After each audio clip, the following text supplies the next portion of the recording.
kembali menyaksikan debat keempat Capres Pemilu 2019. Dan pemirsa, saat ini kita memasuki segmen ketiga, di mana segmen ketiga ini masih sama dengan segmen sebelumnya. Dan para kandidat masih harus menjawab dua pertanyaan lagi dari dua tema yang tersisa, yaitu tema pertahanan keamanan dan juga hubungan internasional. Kami ingatkan, kami sebagai moderator hanya membacakan pertanyaan satu kali dan kami informasikan juga untuk para kandidat bisa mencatat pertanyaannya. Langsung saja kita akan buka amplopnya. Di sini tema pertahanan dan keamanan mendapatkan amplop C sesuai dengan undian dan masih disegel. Di segmen ketiga ini kesempatan untuk menjawab masih sama dengan segmen sebelumnya, masing-masing kandidat mendapatkan waktu 2 menit untuk menjawab. Baik, langsung saja kita akan membuka amplopnya.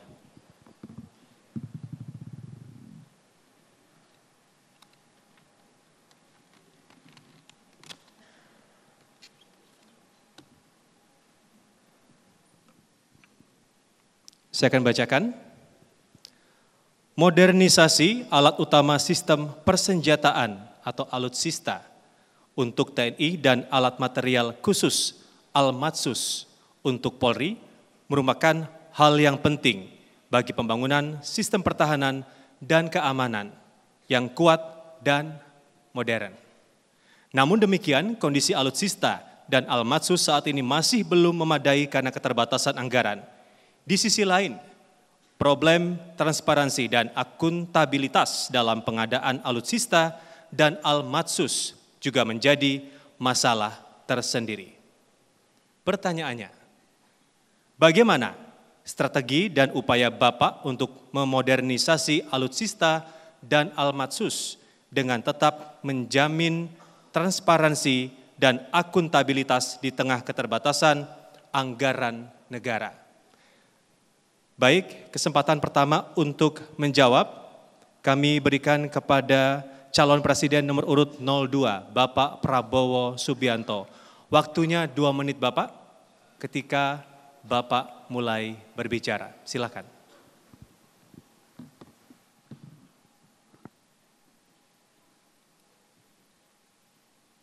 Jadi pertahanan keamanan adalah sangat penting bagi suatu negara. Kekayaan suatu bangsa kalau nggak dijaga oleh suatu kekuatan pertahanan yang kuat, tidak mungkin. Kita ingat adagium dari Thucydides, ahli sejarah Yunani, 2500 tahun yang lalu, mengatakan bahwa the strong will do what they can and the weak suffer what they must.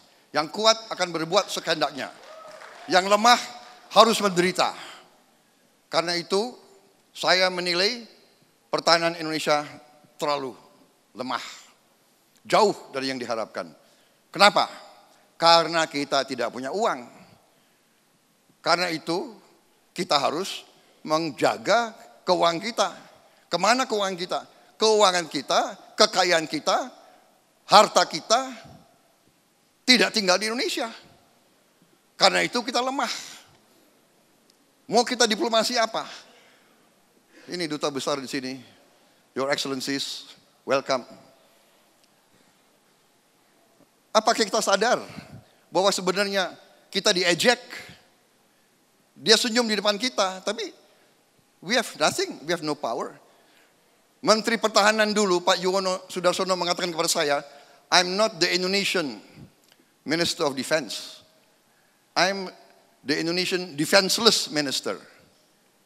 Jadi, bagi saya, kita harus tingkatkan, pertama adalah anggaran pertahanan, tapi untuk itu kita harus membuat sistem, hentikan kebocoran, kurangi korupsi, rubah sistem sehingga kekayaan Indonesia tidak mengalir ke luar negeri.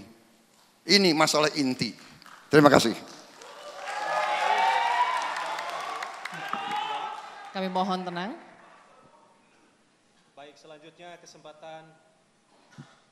Baik, selanjutnya kesempatan berikutnya saya berikan kepada Capres nomor urut 01, Bapak Joko Widodo. Waktunya sama Bapak untuk menjawab 2 menit dan dimulai ketika Bapak berbicara. Silakan Bapak.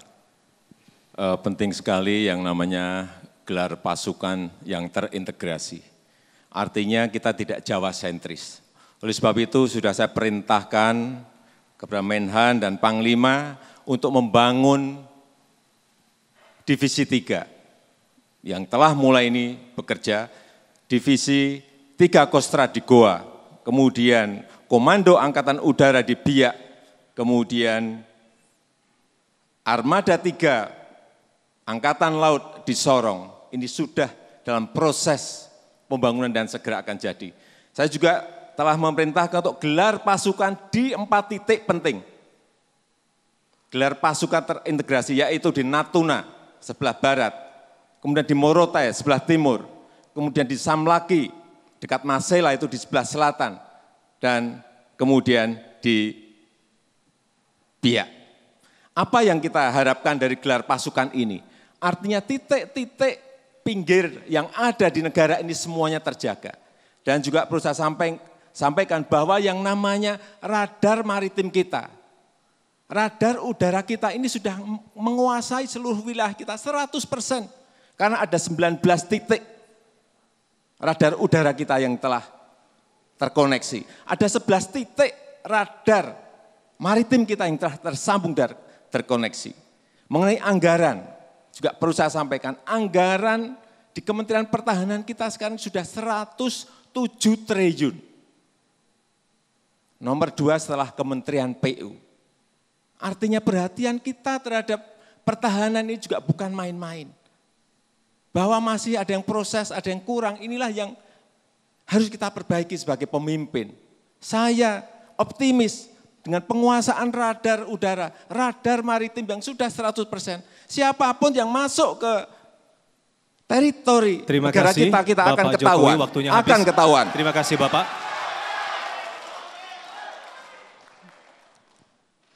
Baik, kita akan lanjutkan untuk Capres nomor urut 02. Silahkan menanggapi jawaban dari Capres 01 Bapak Joko Widodo. Waktunya 1,5 menit Bapak, silahkan.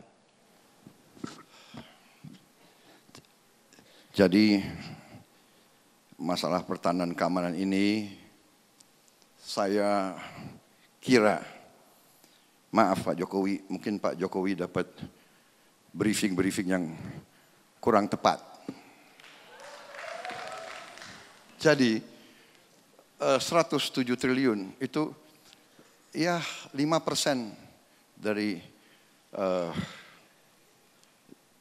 APBN kita, 0,8% dari GDP kita.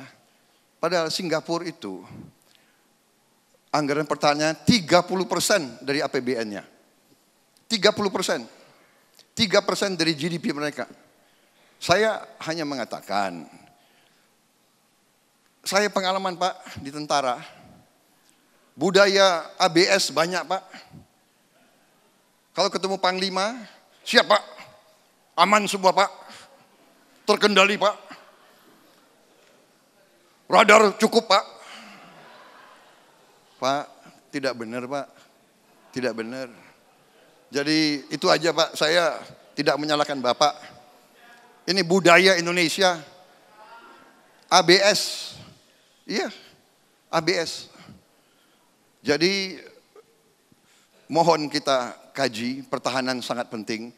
Kita tidak mau mengancam siapapun. Tapi kita lemah Pak, mungkin Menteri Terima Bapak kasih Bapak Prabowo Subianto. sudah beritahu nggak berapa peluru, berapa hari Bapak. peluru kita perang. Sekali lagi cukup, waktunya habis. Terima kasih, baik.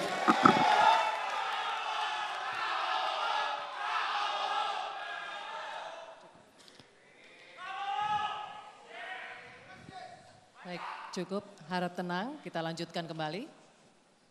Baik, saya akan lanjutkan kesempatan berikutnya untuk Capres nomor urut 01 Bapak Joko Widodo untuk menanggapi jawaban dari Bapak Prabowo Subianto. Waktunya sama Bapak, 1,5 menit. Silakan. Saya melihat Pak Prabowo ini tidak percaya pada TNI kita. Saya yang sipil, saya sangat percaya kepada TNI yang kita miliki. Sangat percaya. Karena misalnya yang seperti tadi saya ceritakan di Natuna, saya lihat sendiri kok dibangun di sana, di Sorong juga sudah mulai dibangun, saya cek ada benar barangnya. Tetapi yang paling penting menurut saya dalam rangka masih kurangnya anggaran pertahanan kita, ya kita bangun dengan cara investasi di bidang alutsista. Jangan belanja tapi investasi. Apa itu? Artinya setiap anggaran yang ada di Kementerian Pertahanan itu harus kita pakai untuk membangun industri alutsista kita. Baik berupa tank, kita telah memiliki tank Harimau. Kita juga telah memiliki kapal selam hasil kerjasama kita dengan negara lain yang namanya kapal selam Dadali. Karena kita belum siap untuk mengerjakan itu. Kalau investasi di bidang pertahanan ini terus kita lakukan. Saya yakin kita akan memiliki alutsista yang baik, tapi kita juga memiliki teknologi, menguasai teknologi dan bisa transfer of knowledge dari yang sudah memiliki Terima teknologi kasih itu. Bapak Joko Widodo, waktunya sudah habis. Baik, kami mohon tenang, Bapak-Bapak, Ibu-Ibu. Kita lanjutkan kembali, kami mohon tenang. Terima kasih. Baik, terima kasih. Sekarang kita akan lanjutkan setelah 3 tema dijawab oleh para kandidat. Saat ini kita akan menuju ke tema keempat atau tema terakhir yaitu tema hubungan internasional. Saya akan ambil amplopnya, Bapak-Bapak. Di tangan saya ada amplop hubungan internasional yang bertuliskan huruf C, ini berdasarkan undian sebelumnya. Dan saya ingatkan sekali lagi bahwa waktu menjawab masing-masing 2 menit dan tugas moderator hanya membacakan pertanyaan saja dan akan mengingatkan jika waktunya masih ada ataupun waktunya sudah habis. Kita akan buka. Dan ini masih disegel, kita lihat.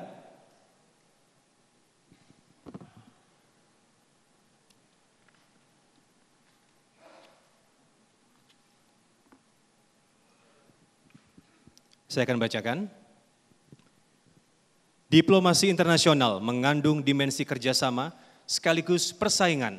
Keberhasilan dalam diplomasi internasional tergantung pada kemampuan negara menawarkan keunggulannya kepada negara-negara lain.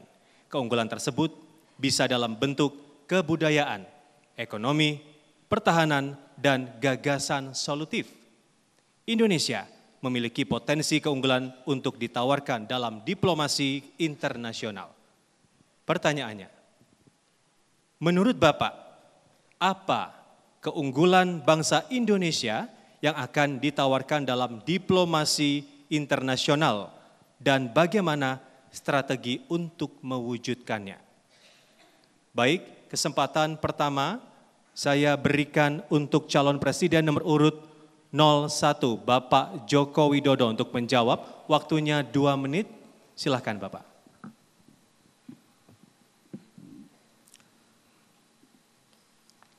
Negara kita, Indonesia adalah negara dengan penduduk muslim terbesar di dunia. Saya kira itulah kekuatan diplomasi kita di dalam forum-forum internasional. Oleh sebab itu di dalam forum-forum internasional selalu saya sampaikan di awal bahwa Indonesia adalah negara dengan penduduk muslim terbesar di dunia. Karena banyak negara lain yang belum tahu mengenai posisi kita seperti itu. Dengan diplomasi ini, kita sekarang ini diberikan kepercayaan untuk menyelesaikan banyak hal yang berkaitan dengan konflik, dengan perang yang ada di negara-negara lain. Saya berikan contoh misalnya di Rakhine State, kita diminta oleh UN untuk menengahi proses-proses kembalinya para pengungsi dari Koxbazar menuju ke Rakhine State kembali. Kemudian juga di Afghanistan, kita juga diberikan kepercayaan untuk ikut merukunkan, mendamaikan dari faksi-faksi yang berkonflik di sana. Sehingga inilah juga yang menjadi kekuatan karena kita tidak memiliki kepentingan apapun, baik di Rakhine State, baik di Afghanistan, dan di negara-negara lain. Saya kira kekuatan kita sekali lagi, kekuatan kita sebagai negara dengan penduduk muslim terbesar di dunia ini bisa kita jadikan sebagai modal besar bagi kita berdiplomasi dengan negara-negara lain, termasuk juga dalam kita menawarkan produk-produk dalam perdagangan dengan luar negeri, ekspor. Saya kira ini juga menjadi sebuah kekuatan besar. Potensi-potensi yang ada di negara kita, produk-produk yang memiliki kualitas yang baik, yang masuk ke negara-negara yang memiliki penduduk muslim, ini juga salah satu yang menjadi kekuatan dan Terima potensi kasih Bapak negara Joko kita. Widodo, waktunya sudah habis. Kami persilakan untuk duduk kembali. Kami mohon tenang. Terima kasih. Kami mohon tenang. Ya.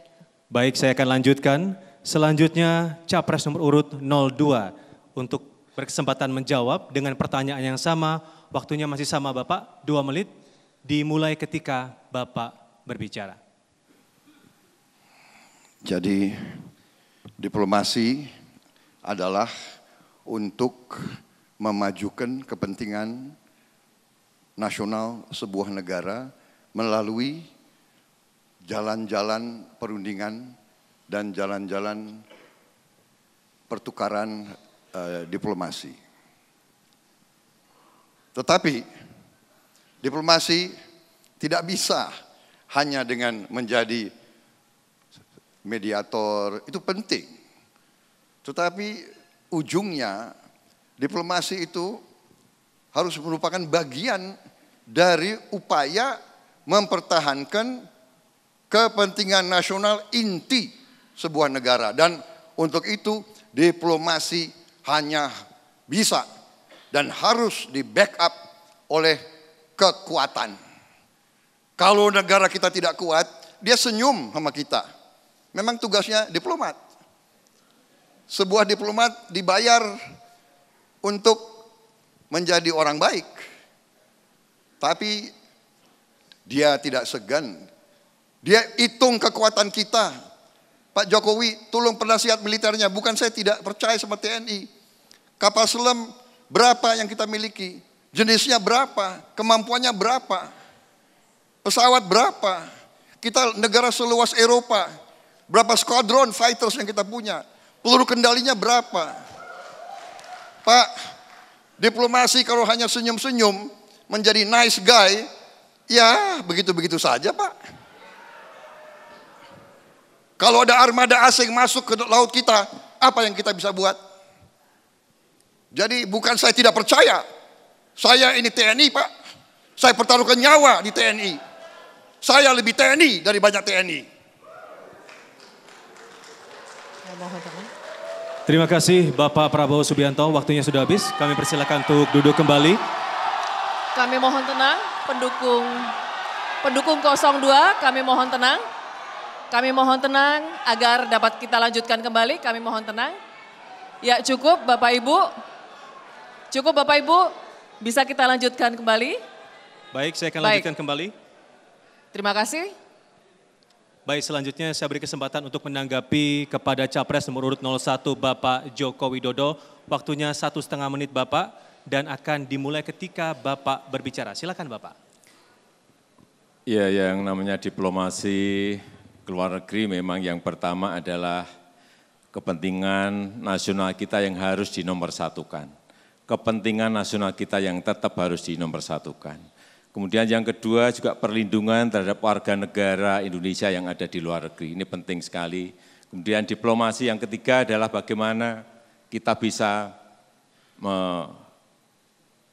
menjalin perdagangan, investasi dengan negara-negara lain. Saya melihat perkembangan sekarang ini baik di PTA, di FTA, di SEPA, kita memiliki kemajuan yang sangat besar. PTA, Preferential Trade Agreement, kita melihat bahwa di situ hal-hal yang berkaitan dengan tarif non-tarif itu bisa dibicarakan apabila memang diplomat-diplomat kita memiliki kemampuan dalam bernegosiasi dengan negara-negara lain. Kemudian juga yang berkaitan dengan FTA, Free Trade Agreement, yang berkaitan dengan tarif dan perdagangan, kita juga memiliki diplomat-diplomat yang sangat pintar dan menyelesaikan masalah-masalah yang berkaitan dengan perjanjian itu. Dan SEPA dan skop yang lebih luas untuk investasi dan perdagangan. Kita juga telah bertanda tangan dengan Australia dengan catatan produk-produk kita nanti bisa masuk ke sana dengan Baik, tarif terima kasih yang Bapak Joko Widodo. lebih Waktunya rendah. sudah habis untuk Kasih. menanggapi. Silakan duduk kembali. Terima kasih. Cukup. Cukup Bapak Ibu, kita lanjutkan kembali. Mohon tenang. Terima kasih. Baik, saya akan lanjutkan kepada Capres nomor urut 02 untuk menanggapi. Waktunya masih sama Bapak, 1,5 menit dan dimulai ketika Bapak berbicara. Silakan Bapak Prabowo Subianto. Iya, jadi kembali bagi saya realita bahwa hubungan antara negara, tentunya tiap negara harus mempertahankan kepentingan nasionalnya dan ada yang disebut the core national interest. Jadi kepentingan nasional yang inti. Masalahnya Pak Jokowi, saya ini memang profesi saya, bidang saya adalah pertahanan keamanan. Saya pelajari ilmu perang, ribuan tahun, sejarah perang saya pelajari. Teknologi saya masih kuasai Pak, saya tahu jarak-jarak peluru kendali masih saya tahu. Jadi saya mohon Pak, ini bukan menyalahkan, tapi saya berpendapat kekuatan pertahanan kita sangat rapuh dan lemah. Bukan salah Bapak, salah nggak tahu saya. Elit, ya, yang ketawa. Kenapa kalian ketawa? Pertahanan Indonesia rapuh, kalian ketawa. Lucu ya? Kok lucu? Jadi, saya berpendapat kita tidak bisa mempertahankan core national interest kita. Kalau ada negara asing kirim pasukan hari ini ke salah satu wilayah kita, saya kira kita berada dalam posisi yang sangat lemah. Jadi ini yang saya mohon perhatian. Baik, terima kasih Bapak Prabowo Subianto. Waktunya sudah silakan habis. Silakan ketawa kalau negara Cukup kita Bapak, lemah. Silakan. waktunya sudah habis. Terima kasih, silakan duduk kembali. Mohon tenang. Mohon tenang para Baik. pendukung. Debat uji panelis sudah selesai, boleh kita berikan apresiasi untuk kedua kandidat yang sudah berhasil menjawab pertanyaan dari panelis untuk keempat tema di malam hari ini. Boleh Bapak Ibu memberikan apresiasinya karena sudah selesai untuk uji panelis. Silakan memberikan apresiasinya. Baik, cukup. Kita akan lanjutkan kembali. Terima kasih. Saya lanjutkan kembali. Baik, hadirin dan juga pemirsa, uji panelis di segmen ini sudah selesai namun debat belum selesai. Di segmen berikutnya akan ada rekan saya Retno Pinasti dan dua kandidat masih akan bertanya, menjawab dan saling menanggapi dalam debat terbuka. Tetaplah bersama kami di debat keempat Capres Pemilu 2019.